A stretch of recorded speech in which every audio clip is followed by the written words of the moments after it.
بسم اللہ الرحمن الرحیم۔ السلام علیکم محترم ناظرین، لفظ قیامت سنتے ہی ہم چشم تصور میں کائنات کو تباہیوں سے دوچار ہوتا دیکھتے ہیں۔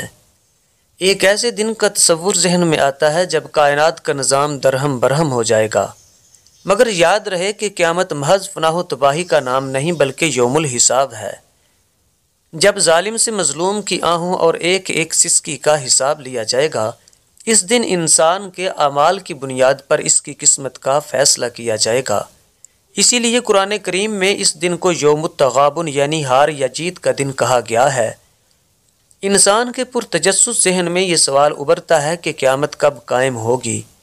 اس کا ایک جواب آپ صلی اللہ علیہ وآلہ وسلم کا یہ فرمان ہے کہ جو مر گیا اس کی تو قیامت قائم ہو گئی، یعنی زندگی کے اختتام کے فوراً بعد انسان کے اچھے یا برے اعمال کا صلہ اسے ملنا شروع ہو جاتا ہے۔ اسی لیے ہمیں اپنے اعمال کی فکر کرنا چاہیے۔ تمام روایات کے مطالعے کے بعد بات ایک نقطے پر ٹھہرتی ہے کہ قیامت کے وقت کا علم صرف اللہ سبحانہ و تعالیٰ کو ہے، مگر قیامت سے پہلے پیدا ہونے والے فتنوں اور رونما ہونے والے حالات و واقعات سے آپ نے امت کو آگاہ فرما دیا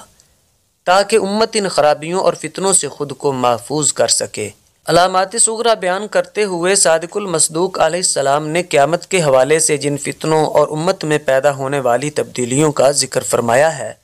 ان کے مطالعے کے بعد یوں محسوس ہوتا ہے کہ اللہ تعالیٰ نے قیامت تک کا سارا زمانہ رسول اکرم صلی اللہ علیہ وسلم کی آنکھوں کے سامنے ایک کھلی کتاب کی طرح لا کر رکھ دیا تھا،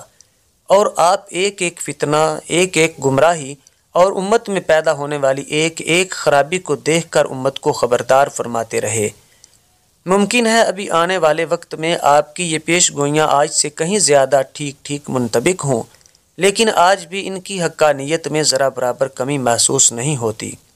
امت میں پیدا ہونے والی خرابیاں بیان کرتے ہوئے آپ نے ارشاد فرمایا کہ قیامت کے قریب لوگ صرف جان پہچان والے لوگوں کو ہی سلام کریں گے، لوگ حلال و حرام میں تمیز نہیں کریں گے۔ دنیا کی دولت سے اس قدر محبت کی جائے گی کہ لوگ دولت دنیا کے عوض اپنا دین و ایمان بیچ ڈالیں گے، یعنی وہ ایمان کے جس کو بچانے کے لیے اللہ والوں نے اپنی جان، مال اور اولاد تک کی قربانی دے دی، لوگوں کی نظروں میں ایک معمولی چیز بن جائے گا۔ انسانی جان کی کوئی قدر و قیمت نہ ہوگی، انسانی خون اس قدر سستا ہوگا کہ قتل بہت زیادہ ہوں گے، یہاں تک کہ قاتل کو علم نہیں ہوگا کہ اس نے کیوں قتل کیا، اور مقتول کو بھی علم نہیں ہوگا کہ اسے کیوں قتل کیا گیا۔ بے پردگی کا یہ حال ہوگا کہ عورتیں ایسا لباس پہنیں گی کہ لباس کے باوجود عریاں نظر آئیں گی۔ وقت اس تیزی سے گزرے گا کہ سال مہینے کے برابر، مہینہ ہفتے کے برابر، ہفتہ دن کے برابر اور دن گھنٹے کے برابر محسوس ہوگا۔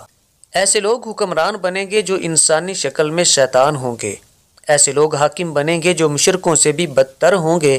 کچھ ایسے حکمران ہوں گے جن کے دل مردار کی بدبو سے زیادہ غلیظ ہوں گے۔ مسند احمد میں ہے کہ آپ نے فرمایا کہ قلم ظاہر ہوگا۔ قلم جو دنیا میں نشر و اشاعت کا سب سے قدیم ذریعہ ہے، رسول اللہ صلی اللہ علیہ وآلہ وسلم کے وقت بھی موجود تھا، لیکن آنے والے وقت میں قلم کے ظہور کی پیش گوئی سے مراد ذرائع ابلاغ کی نئی نئی ایجادات ہیں،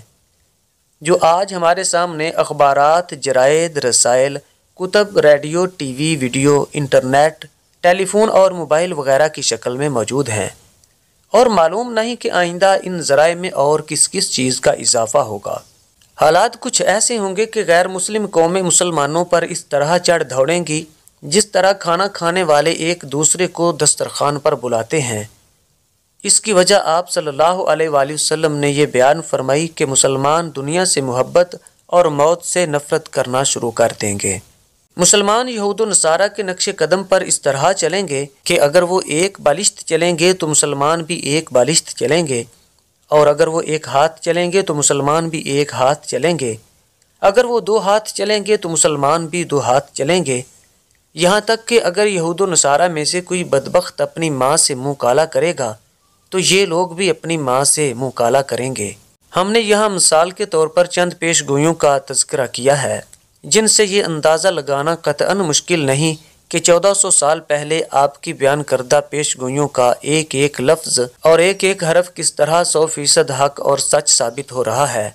پیش گوئیوں کے عین مطابق ظاہر ہونے والے حالات کی اس قدر سچی تصویر کشی صرف ایک نبی کی زبان سے ہی ممکن ہے۔ ان پیش گوئیوں کا مطالعہ کرنے کے بعد آدمی کی زبان بے اختیار پکار اٹھتی ہے، اشہد ان لا الہ الا اللہ و اشہد ان محمدً عبدہ و رسولہ۔ پیغمبر اسلام کے بارے میں اگر کسی کے دل میں بے جا تعصب، ضد اور دشمنی نہ ہو تو حقیقت یہ ہے کہ 1400 سال پہلے رسول اکرم صلی اللہ علیہ وآلہ وسلم کی بیان کردہ پیش گوئیاں ہی آپ کی نبوت کی ایسی واضح اور روشن دلیل ہیں کہ آپ کی نبوت اور رسالت پر ایمان لائے بغیر چارہ نہیں رہتا۔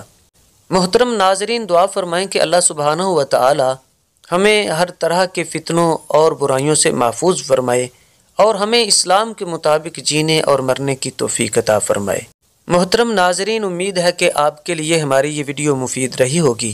ہماری ویڈیو کو لائک کریں اور احباب کے ساتھ شیئر کریں۔ ہمارے چینل موسا ٹی وی کو سبسکرائب کر کے بیل آئیکن کو ضرور پریس کریں تاکہ مزید ایسی ہی معلوماتی ویڈیو سب سے پہلے آپ دیکھ سکیں۔ اپنا اور سب کا بہت سا خیال رکھیے گا۔ اللہ حافظ۔